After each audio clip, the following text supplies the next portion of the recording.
नमस्ते दोस्तों। आज हम एक ऐसे वीर योद्धा की कहानी सुनने जा रहे हैं जिसे हम टाइगर और मैसूर के नाम से जानते हैं, टिप्पू सुल्तान। उनकी कहानी सिर्फ एक योद्धा की नहीं बल्कि एक ऐसे लीडर की है जिन्होंने अपनी प्रजा के लिए आखिरी सांस तक लड़ाई की। आइए वीडियो की शुरुआत करते हैं एक जोरदार लड़ाई से जो उनकी कहानी का प्रारंभ करती है।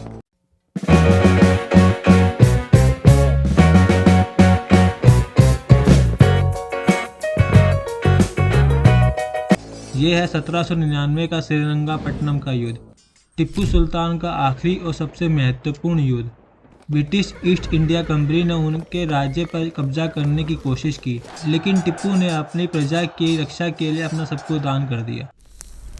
श्रीरंगापट्टनम की इस लड़ाई में टिप्पू सुल्तान ने अपने शस्त्रों से लड़ते हुए वीरता की ऐसी मिसाल पेश की। उनकी शक्ति, बुद्धिमत्ता और लीडरशिप स्टाइल ने उन्हें एक अद्भुत कमांडर बनाया। इस युद्ध में उन्होंने अपने फौजियों को प्रेरणा दी और उन्हें ये दिखाया कि कभी हार ना माने और अपने देश की रक्षा के लिए हमेशा तैयार रहे। ये युद्ध सिर्फ एक राजनीति ही नहीं बल्कि अपने घर, अपनी प्रजा और अपने साम्राज्य के लिए एक जंग थी। इस लड़ाई में उनकी वीरता ने उन्हें टाइगर और मैसूर बना गई। टिप्पू सुल्तान का जन्म। चलिए अब हम उनके कहानी के पहले चैप्टर की तरफ चलते हैं। टिप्पू सुल्तान का जन्म 20 नवंबर 1750 को कर्नाटका के एक छोटे से शहर देवनहल्ली में हुआ। देवनहल्ली एक छोटा सा गांव था, लेकिन इसका इतिहास बहुत ही महत्वपूर्ण है क्योंकि यहाँ एक ऐसे महान सम्राट का जन्म हुआ। उनका बचपन एक ऐसे परिवार में गुजर रहा था जहाँ उन्हें वीरता और राजनीति का ज्ञान प्राप्त हो रहा था। उनके पिता हैदर अली ने मैसूर की गद्दी संभालक थे।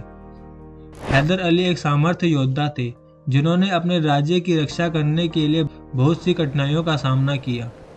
उनका क्षत्रिय और राजनीतिक दृष्टिकोण टिप्पू पर बहुत गहरा प्रभाव डाल रहा था। टिप्पू के विकास में उनकी मां फातिमा का भी बड़ा योगदान रहा। उन्होंने अपने बच्चों को शिक्षा दी और उन्हें धर्म और सामाजिक मूल्यों से परिचित करवाया। बचपन और शिक्षा। टिप्पू का बचपन समृद्ध और शिक्षा से भरा हुआ था। उन्होंने अपने पिता हैदर अली से राजनीतिक, युद्ध कलाएं, शस्त्र विद्या की शिक्षा प्राप्त की। ये सब उनके लिए एक फाउंडेशन की तरह काम कर रहा था, जिससे उनका मनोबल उन्हें एक लीडर बनाने की तरफ बढ़ा रहा था। उनके गुरु फ़कीर अजीज़ ने उन्हें आध्यात्मिक और धर्म की शिक्षा दी, जो आने वाले टाइम पे उनके जीवन में एक महत्वपूर्ण हिस्सा बनने वाली थी। फ़कीर अजीज़ की शिक्षा ने उन्हें न सिर्फ धार्मिक मूल्यों से परिचित करवाया बल्कि उन्हें वीरता और धर्म की महत्वता भी समझाई। उन्होंने उन्हें यह भी सिखाया कि अच्छे लीडर के लिए सिर्फ शक्ति ही नहीं बल्कि ज्ञान और समझ भी जरूरी है। Motivation and leadership. Tipu Sultan का सपना था कि एक ऐसा राज्य बनाना जहां हर व्यक्ति अपने जीवन में खुश हो। उन्होंने अपने साम्राज्य को सिर्फ युद्ध के मैदानों में नहीं बल्कि विकास और सामाजिक न्याय के क्षेत्रों में भी मजबूत किया। उन्होंने अपनी राजनीति में कृषि, औद्योगिक विकास और शिक्षा को प्राथमिकता दी। जहां एक तरफ वह जंगों में लड़ रहे थे, वहीं दूसरी तरफ वह अपनी प्रजा के लिए बाजार और शिक्षा संस्थानों का विकास कर रहे थे। टिप्पू सुल्तान ने सामाजिक समानता और न्याय के लिए कड़े कदम उठाए। उनका विश्वास था कि एक समृद्ध समाज तभी संभव है जब सबको बराबर का अवसर मिले। उनकी असली लीडरशिप उनकी प्रजा से संबंध में थी, साथ खड़ी रही क्योंकि उन्होंने अपने लोगों के दिल जीत लिए थे। उनका सिर्फ एक ही मोटो था, सेवा ही सच्चा राज। उनका मानना था कि असली शक्ति तभी है जब एक लीडर अपने लोगों के साथ मिलकर उनके लिए भलाई और उन्नति के लिए काम करे। वीरता और लड़ाइयाँ। टिप्पू सुल्तान का नाम उनकी वीरता और मिलिट्री स्ट्रेटेजी के लिए जाना जाता है। उन्होंने एंग्लो मैसूर वॉर में अपने दुश्मनों को हर कदम पर हराया। उनकी युद्ध रणनीति उनको अब समय का एक महान सैनिक बनाती है। चलिए आज हम देखते हैं उनकी कुछ खास युद्ध टेक्निक को जो उन्होंने जंगों में इस्तेमाल की। Guerrilla technique. टिप्पू सुल्तान ने ट्रेडिशनल मिलिट्री टेक्निक से अलग गुरिल्ला वेलफेयर को अपनाया, जो छुपकर हमला करते थे और अपने दुश्मनों को सरप्राइज अटैक देते थे। उनका हिट एंड रन टेक्निक से ब्रिटिश को कभी समझ ही नहीं आया कि उनका अगला हमला कहां से आएगा। Use of technology. Tipu Sultan ने एडवांस मिलिट्री टेक्निक को भी इस्तेमाल किया। उन्होंने अपनी आर्मी को आयरन केस रॉकेट दिए जो ब्रिटिश के लिए एक आश्चर्यजनक था। ये रॉकेट उन्हें युद्ध के मैदानों में हमेशा एक कदम आगे रखती थी। फोर्टिफिकेशन, उन्होंने मजबूत किले बनवाए जैसे श्रीरंगपट्टनम और मैसूर, जो दुश्मनों को छुपकर हमला करने वाले प्रयासों को रोकने में सफल रहा। ये फोर्ट उनकी डिफेंसिव स्ट्रेटेजी का भी एक जरूरी हिस्सा था। इंटेलिजेंस नेटवर्क, टिप्पू सुल्तान ने अपने दुश्मनों के हर पैतरों पर नज़र रखने के लिए एक स्ट्रॉन्ग इंटेलिजेंस आर्मी नेटवर्क तैयार की थी। इससे उन्हें ब्रिटिश की हर एक एक्टिविटी के बारे में पहले ही पता चल जाता था, जो उनको हमेशा एक कदम आगे रखती थी। अलायंसेस, टिप्पू सुल्तान ने कभी भी अकेले लड़ाई नहीं की।